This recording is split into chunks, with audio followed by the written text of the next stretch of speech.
Oh man, I hate Mondays. Nah, man, it's Tuesday. Wait. What day is it? You know what day it is? Tuesday. Brewsday, Tuesday. Oh, fuck yeah! It's time for Brewsday Tuesday, brought to you by the Cellar and Six Pack Store. Here is DreZ and Huck. Oh, it sounded good today, didn't it, Huck? Those were crisp. Those are very, very crisp. I think so. It is Brewsday Tuesday, brought to you by the Cellar Restaurant and Six Pack Store right down there and down Blacksburg. And we are going back to what we did. I guess it was a couple weeks ago. Yeah, I might disperse these because we did the Go Hard virtual Untapped festival, and once again we're going hard with. I guess it's more like hard ciders and seltzers and stuff. And I'm back on the low carb kick for a while. So it works out well. Yeah. You know? So I said, let's try to do this, and maybe that'll keep me from having too many carbohydrates. This one's only three carbs. I was gonna say they do tend to have the carbs. Nutrition facts on there. So this one is 110 calories, 6 carbs, 2 total sugars, and that's pretty much it. Not too bad. This is, of course, I'm referring to the Florida Seltzer from Untitled Art, which is a prickly pear guava hard seltzer coming in at 5%. And I guess Untitled Art, their main thing is like art, you know?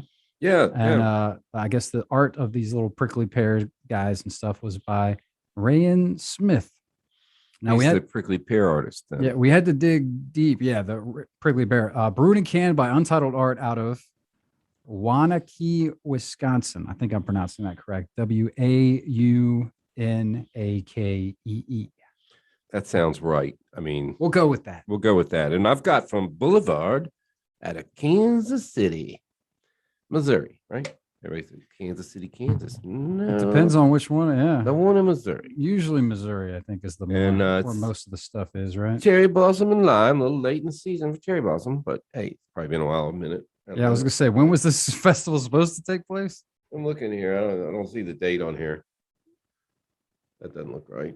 It says the time, but not the date. That's weird. No, 03/21, 3/18/21. That's not bad. This one's from May. How do you think seltzers hold up over time? I never keep them that long. It's so new, and yeah, I mean, I don't think that's been an issue. Chuck them down. Has there been a seltzer that's like, oh, we should probably save this for? No, you just drink them. There was one in the back of my truck. Was around for a while. Yeah. Rolling around, in the back of the pickup. There's some Trulies in the back of the fridge at the lake house that I think have probably been there for quite a while. You should bring them in and we'll do them. See if what's a typical good beer shelf life? Well, when they stamp them and they say you should drink it by this day. What is that? That's 6 usually months something or something? like 6 months. Usually like a IPA, but like a Budweiser, I think would probably last a couple of years. You think? Yeah, I mean, a Pilsner usually they put a. One of them, they pride themselves on their drink by date or they're born on date. Yeah, that's one. So what do they say? All right, so here's our born on date. But they don't say. They don't tell you when you should drink it by. Drink it sometime. Yeah. So my Boulevard story. Did you guys go by there on your trip? Boulevard? I do not believe so. You said it was Kansas City. Kansas City. Missouri. We didn't go to Kansas City. Okay. So we got there. We were camping somewhere like on the road, at a Kmart or something. Got up early, took a shower. And rolled over there. It was a Saturday. I remember we rolled over there about 11:30 in the morning, and there was a line all the way around the block. So I rolled down the window. Something's going on. I parked, found 2 parking spots, parked. I walked over and said, "What's going on?" Oh, they're having a bottle release. I said, "That's cool." So we went to about 5 other breweries all around the neighborhood. There's like all walkable. Some of them pretty good. And then we come back around 2:30. The line's gone, and they still had all the beer. So you didn't need to wait in that long line. And I got I passed out a sticker. I started talking to turned out it was their person that does all their weird beers. Oh, nice. And she's like, "Hey, I got a beer you need to try." I'm like, "Well," she goes, "It's not on tap or anything, so you can't talk about it, but let me go get it." She got it, and I drank that. It was really good. Sweet. This was at Boulevard? Yeah, at Boulevard. Okay, cool. Yeah, they got pretty good locations, like 2 stories. And yeah, I'd imagine it's a nice restaurant. Pretty big operation because they've been around a while too. Oh, right? yeah, they're one of the more like, yeah. And you could see everything on the whole city from where they are. Oh, sweet. So like a nice view. Yeah. That's great. Yeah, that's one that I would try and seek that one out if we make the trip to good old Kansas City. Kansas City. Yeah. So didn't make it there. But yeah, this is so yours is a seltzer as well, right? What was Yeah. yours again? It's a cherry blossom and lime. It's actually pretty tasty. Yeah, this is very, very fruity over here. The prickly pear. So it's not only prickly pear, it's prickly pear and guava over here. So those are ones that I've come to learn. I don't know. I'm trying to remember if I straight up just tried to eat any prickly pear on the travels. Like, I mean, we saw many of them. We tried like. Is that the flat one? Yeah, it's like it's like the pink kind of little cactus.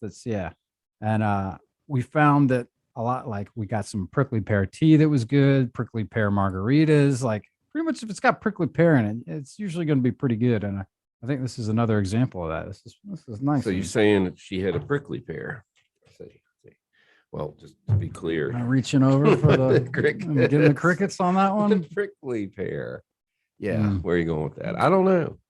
So so the seltzer thing's still not dying out. Here we are another week. No, I don't think it's dying. Not dying out. But although it will, I mean, it does seem to slow down a bit in the winter time. It's not as popular. I feel like you do want the seltzers when it's hot. It's easier to drink. It's much more like the evidence is it sells pretty good year round. I was talking to a guy actually. I'm not saying it doesn't sell bad, but I'm just saying it's probably not as. I was talking to a guy that runs a festival that I never go to, but he was like, well, I always use this brewery because they're friends of mine. And I'm like, well, why would you limit yourself? Why don't you get some Truly or seltzers? That's the number one selling thing right now. And he's like, well, I don't think so. And he goes, I did try, who are the cider people? Bold Rock. He said, Bold Rock came by and they had some good ones. And actually, that's true. We had them. They are good ones. Yeah. And I said, seltzers? They make seltzers. Me and Nate did them. They're really pretty good. Mm-hmm. And I said, well, you should do some of those. He goes, I don't know. I'm just not too sure. I'm like, okay, suit yourself. Hike your own hike. Yeah. But, Floyd Fest finally came around this year and had seltzers, So what was his reasoning? Just that he just his brand friends. loyalty. He's just send his friends. Well, you got to respect that, I guess. It's it's Red Wings Festival. Very small. Okay. Didn't want to mention it before, but now he's throwing it out there. Threw it out there. It's very small, and I don't know. You can't. I don't know. I tried to get in. It's like there's only like 8 powered RV sites, and they go in a second. He said there's generator ones, but I don't know. Yeah. I don't know it. I need to know it. It's a little further. It's outside my 1 day range. That's some year.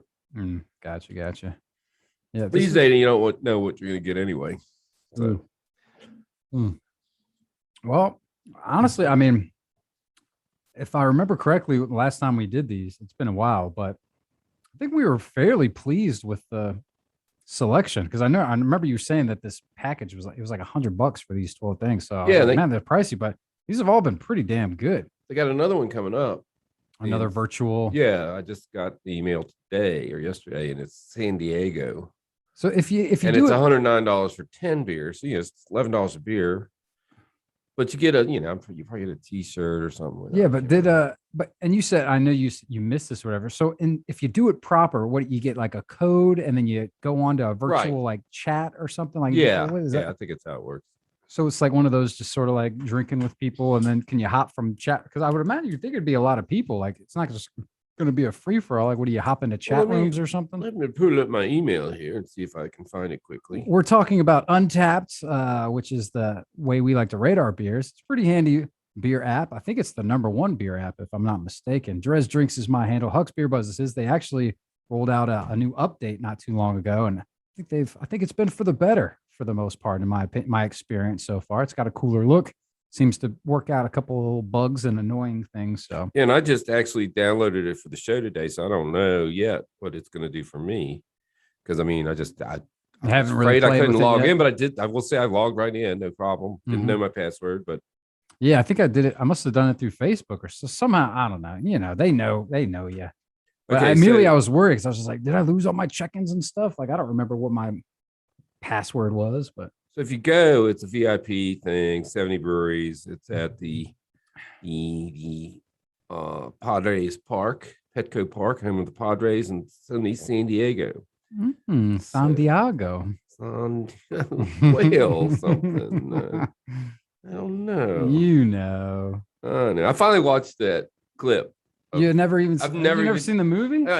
Years ago. But the other day I was like sitting around half drunk. I said, that's all he says is I'm gonna look it up. That's a good clip. It popped right up. I'm sure it's hilarious. Good old Anchor, man.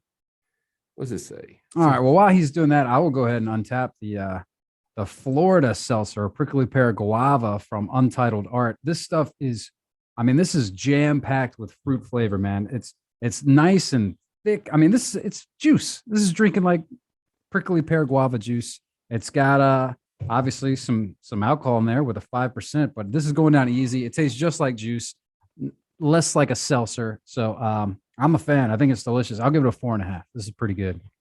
It is pretty good. I'm not actually finding the email I got. Okay, that's not a surprise. But this we can look for it maybe in the break. Yeah, this cherry blossom and lime quirk.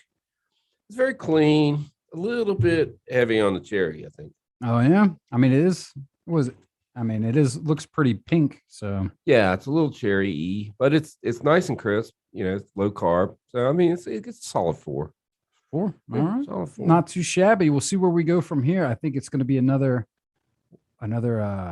might be another chewable, the chewables, smooch jam or whatever. You're a smooch. Yeah, we'll take a break. We'll play a tune. We'll come back. It's Brewsday Tuesday right here on 105.3 The Bear.